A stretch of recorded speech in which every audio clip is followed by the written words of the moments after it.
በዚች ምድር ላይ ስንኖር ወደ ህይወታችን የሚመጡ የሚያሳስቡን ነገሮች፣ ከዛ ከፍ ሲል ደግሞ ብዙ የሚያሳስቡን ነገሮች፣ ከዛ ከፍ ሲል ብዙ የሚያስጨንቁንን ወይም የሚያስጨንቁንን ነገሮች ወደ ህይወታችን እንዳይመጡ ማድረግ አንችልም። ማድረግ የምንችለው ምንድነው? እነኚህ ወደ ህይወታችን የሚመጡትን የሚያሳስቡንን የሚያስጨንቁንን ነገሮች ኮንትሮል ማድረግ፣ መቆጣጠር ወይም ደግሞ የምንሰጠውን ምላሽ ማስተካከል የምንችለው ለነገሮች የምንሰጠውን ለችግሮች የምንሰጠውን ምላሽ በማስተካከል ነው። አለመጨነቅ፣ ብዙ አለማሰብ የምንችለው አለመተከዝ የምንችለው እኛ በምንሰጠው ምላሽ እንጂ እነኛን ነገሮች ከህይወታችን ውስጥ ሙሉ ለሙሉ በማስወገድ አይደለም። እነኛን ነገሮች ሙሉ ለሙሉ ማስወገድ ስለማንችል ማለት ነው። ምክንያቱም ብዙ ጊዜ የሚያሳስቡ የሚያስጨንቁ ነገሮች እኛ በምንፈጥረው ድርጊት ሳይሆን ሌሎች በሚሰሩት ድርጊት ሊሆን ይችላል። ቤተሰቦቻችን በሚያደርጉት ድርጊት ልንጨነቅ እንችላለን። በጎረቤት ልንጨነቅ እንችላለን። በሀገር ጉዳይ ልንጨነቅ እንችላለን። በዓለም ጉዳይ ልንጨነቅ እንችላለን። እኛ ደግሞ ዓለምን ኮንትሮል ማድረግ፣ ሀገርን ኮንትሮል ማድረግ፣ አካባቢን መቆጣጠር፣ ቤተሰብን ሁሉ መቆጣጠር አንችልም።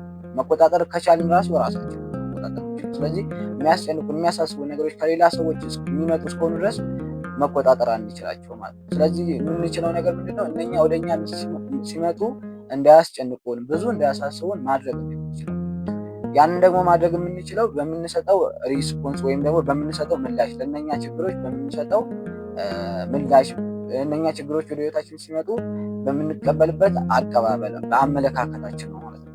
ስለዚህ ዛሬ የምናየው በህይወታችን ውስጥ የተለያዩ የሚያሳስቡን የሚያስጨንቁን ነገሮች ሲመጡ እነኛ የሚያሳስቡን የሚያስጨንቁን ነገሮች ብዙ እንዳያሳስቡን ብዙ እንዳያስጨንቁን በምን መልኩ ብንቀበላቸው በምን መልኩ ብናያቸው ላንጨነቅ ብዙ ላናስብ ብዙ ላንተክዝ እንችላለን ለሚለው ሊያግዙን የሚችሉ ሁለት ነጥቦች። የመጀመሪያው የዓለምን ትክክለኛ ማንነት ማወቅና ያንን ያወቅነውን ደግሞ አምኖ መቀበል። ዓለም ምን አይነት ጠባይ ነው ያላት፣ ዓለም ምን አይነት ባህሪ ነው ያላት የሚለውን እሱን ማወቅ። ከዛ በኋላ ያንን ደግሞ አምኖ መቀበል። ዓለም ምን አይነት ጠባይ ያላት፣ ዓለም ጠባይዋ ጊዜያዊ መሆን፣ ተለዋዋጭ መሆን። ይሄ ከጠባዮቹ ውስጥ አንዱ ተለዋዋጭ መሆን፣ ቋሚ አለመሆን። ለምሳሌ ዓለም ላይ ዛሬ ደስተኛ ከሆንን ነገ ደግሞ የሚያስከፋን ነገር ይፈጠራል። ዛሬ ከጠገብን ነገ ሊርበን ይችላል። ዛሬ ካገኘን ነገ ልናጣ እንችላለን። ዛሬ ካጣን ደግሞ ነገ ልናገኝ እንችላለን። ስለዚህ ዓለም ላይ ያሉ ነገሮች በሙሉ ተለዋዋጭ መሆናቸውን አምኖ መቀበል። ጭንቀት ወይም ደግሞ ሀሳብ የሚመጣው ደግሞ ነገሮች ሲለዋወጡ ነው። ለምሳሌ አንድ ሰው የሚያስደስተው ነገር ሲያጣ መጨነቅ፣ ማዘን ሊመጣበት ይችላል። ስለዚህ ያንን ነገር ቀድሞ ከተረዳ ማለትም የዓለምን ጠባይ ቀድሞ ከተረዳ በሚደሰትበት ጊዜ ያ የሚደሰትበት ነገር ዘላለማዊ እንዳልሆነ የሚያውቅ ከሆነ ማወቅ ብቻ ሳይሆን አምኖ የሚቀበል ከሆነ በሚያጣው ጊዜ ብዙ አይጨነቅም ወይም ደግሞ አይገረምም። እንዴ አይልም። ለምን ብሎ ጥያቄ ያነሳል። ቀድሞ ስለሚያውቀው ሙሉ ለሙሉ ስሜቱን ማጥፋት አይቻልም። በጣም የምንወደውን ነገር ስናጣ አይ ዓለም እንደዚህ ነች ብለን ልክ እንደ ትላንትናው ደስተኛ ሆነን መቀጠል ላንችል እንችላለን። ግን ቢያንስ ግን ያንን ችግሩን ግን እንቀንሰዋለን። መጠን ይኖረዋል። ሀዘናችን መጠን ይኖረዋል። ሀሳባችን መጠን ይኖረዋል። ጭንቀታችን ከአንድ ቀን ያልፍ መጠን ይኖረዋል።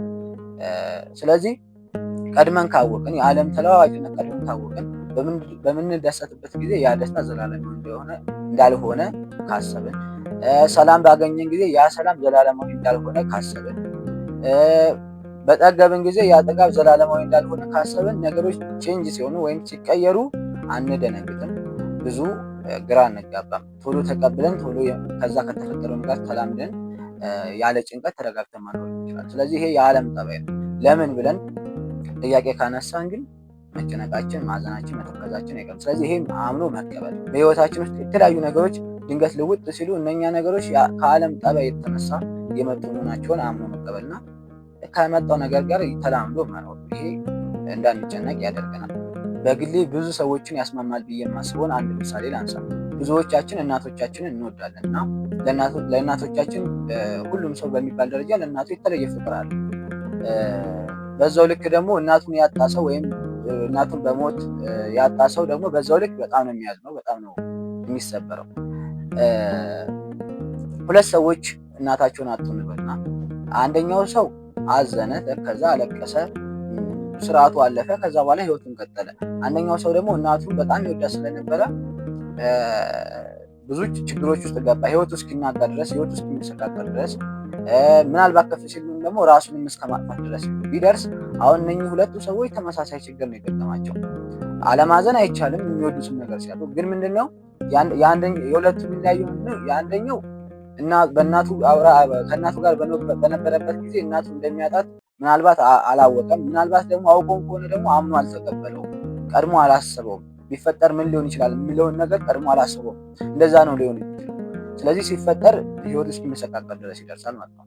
ያንኛው ደግሞ ሊሆን የሚችለው ቀድሞ ያውቀዋል፣ ቀድሞ አምኖ ተቀብሎታል። ስለዚህ እናቱን ሲያጣት ሰውነንና ምንም ብናውቅ እውቀታችን ስሜታችን የማይቆጣጠርበት ጊዜ ስላለ አለማዘን አንችልም፣ አለመተከዝ አንችልም። ግን መጠን እንዲኖረው ማድረግ ይችላል። ስለዚህ ቀድመን ከተረዳን፣ ቀድመን ነገሮችን አክሴፕት ካደረግን፣ የምናጣቸውን ነገሮች ቀድመን እንደምናጣቸው ካወቅን፣ የሚለወጡ ነገሮችን ቀድመን እንደሚለወጡ ካወቅን፣ ካመንና ከተቀበልናቸው ነገሮች ሲለወጡ አንደነግጥም፣ ብዙ ግራ አንጋባም፣ ቶሎ የመላመድ ጠባይ ይኖረናል ማለት ነው። ስለዚህ በህይወታችን ውስጥ ሊያስጨንቁን ሊያሳስቡን የሚችሉ እንደዚህ አይነት ለውጦችን እንደዚህ አይነት ክስተቶችን ቀድመን መረዳትና ቀድሞ አምኖ መቀበል፣ ቀድሞ መዘጋጀት ብዙ እንዳናስብ ብዙ እንዳንጨነቅ ያደርገናል። ምናልባትም ደግሞ አልፈን ከገባንባቸው እንኳን ካለፍን ከደረስንበትም በኋላ እንኳን ማገናዘብና ከዛ ነገሮች መውጣት እንችላለን።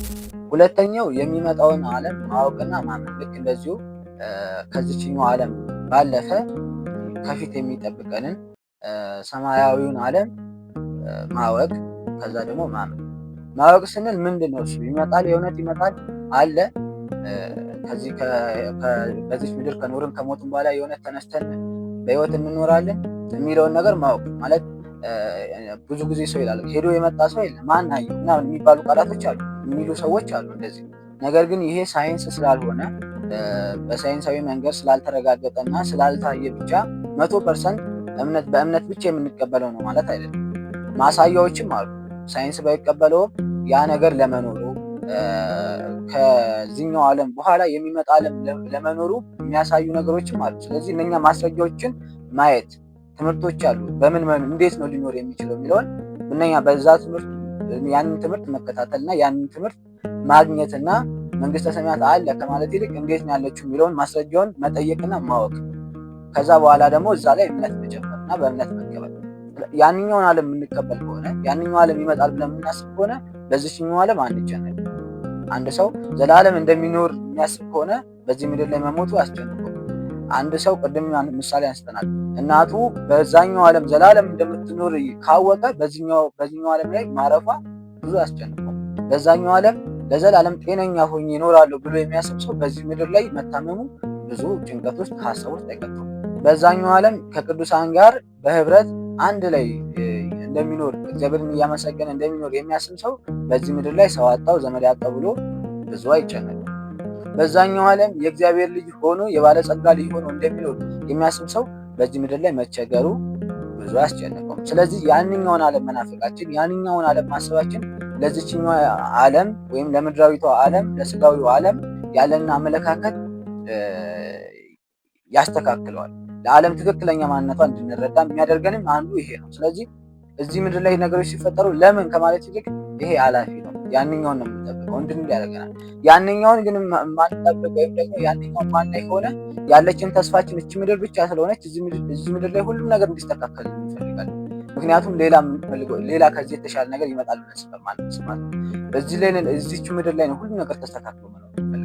ነገር ግን ሁሉም የተስተካከለላት ሌላ ዓለም ሌላ ቤት ሌላ መኖሪያ አለን ብለን የምናስብ ከሆነ ግን እዚህ ምድር ላይ ነገሮች ቢስተካከሉ ባይስተካከሉ ቢመሰቃቀሉ እኛ ብዙ የሚያሳስበን ብዙ የሚያስጨንቀን ነገር አይኖርም ማለት ነው። ስለዚህ ጣዕመ መንግስተ ሰማያት በልባችን ውስጥ ሊኖር ይገባናል። ይህን ደግሞ አንድም በእውቀት ሁለተኛም ደግሞ በእምነት። መጀመሪያ እንዲሁ ከመሬት ተነስተን መንግስተ ሰማያት የምትባል ሀገር አለ እና ትወርሳላችሁ ስለተባለ እንዲሁ እንደሞኝ ዝም ብለን አይደለም የተቀበልነው። የሚያሳዩ ማስረጃዎች እኮ ተሰጥቶናል።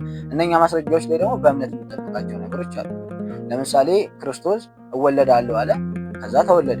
እጠመቃለሁ አለ፣ ተጠመቀ። እሰቀላለሁ አለ፣ ተሰቀለ።